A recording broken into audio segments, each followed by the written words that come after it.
This is Jinky Dingayan for NFICOM.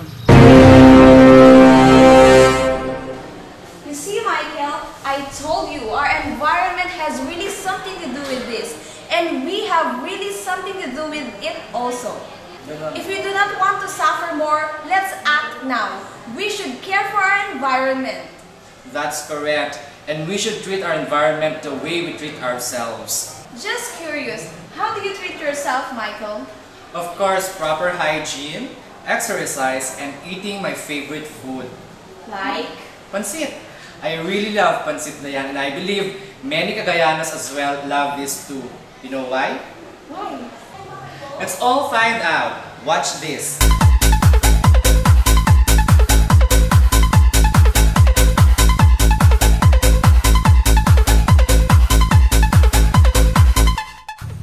Cagayan is known to be the smiling land of beauty, with very well-known spots that Cagayanos are very proud of. Cagayan has become a tourist destination. The grandness of Calao Caves located in Peña Blanca, Cagayan shows the beautiful creation of God.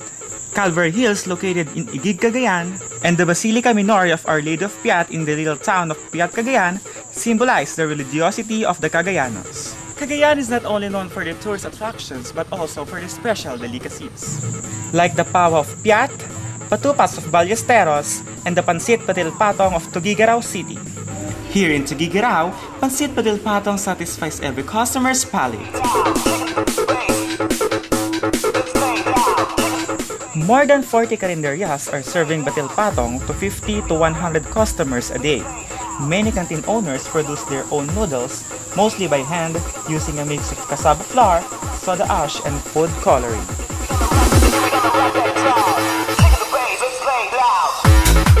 Food stall owner says that batil patong is the most saleable in their noodle menus. We coined our own name for that, the todo, with an addition of the chorizo. Chorizo is the Chinese sausage added to it. That makes it bitter and the super and the batil. The toppings for the batil patong are varied, but the main ingredients are ground cara beef, commonly sold in Tuguegarao, pork liver, and mongo sprouts. Some pansiterias are more experimental by adding a variety of vegetables. Beaten eggs are made into soup called batil, usually accompanying the pansit topped with sunny-side-up egg called the patong.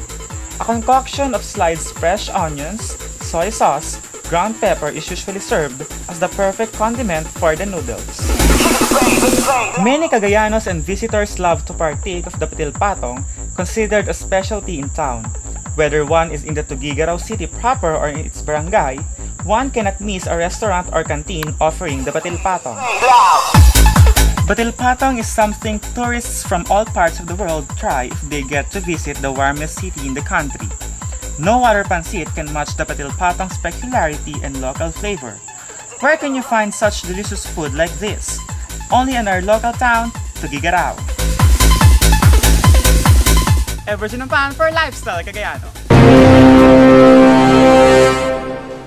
Wow, that's yummy. I should have asked Ever to bring some here in school. Don't worry, Diane. I already texted Ever. Anyway, what do you prefer more in pansit? Do you like pansit kabagan or pansit batil patong? I love any kind of pansit, Michael. As Filipino cliche says, if you eat pansit, it will lengthen your life. So I'll eat any kind of pansit. Okay, so I suppose the more you eat pansit, the longer your life will be? That's just an aphorism, Michael. But you will not lose anything if you just believe this. Anyways, speaking of losing, many of us students lose our allowance earlier than the marked date. Proper allocation of cash perhaps? Yes, that's true, Michael. Many of us are lured most of the time with the unnecessary things and we buy them. We get to be addicted with the activities that eat our money.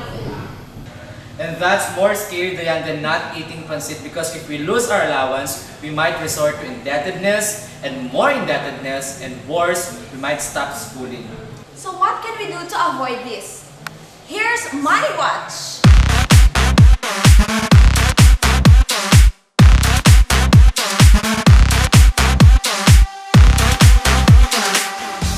Problems concerning money?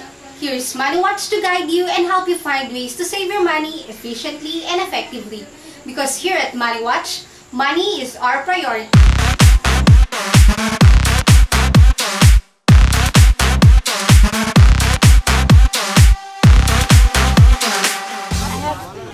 problem on budgeting my allowance because I have too much to spend on my cell phone load and food. As a college student, I really encounter problems when it comes to budgeting my allowance because first, I am an extravagant person. I usually buy unnecessary things like perfumes, clothes, and somehow I buy makeup for my sister. And there are also unpredictable affairs and projects that this university requires. That's why I don't have any choice but to avail these projects, to buy these projects, and to go on these affairs, which will help me naman in shaping myself to grow and develop as a civilized student of this university.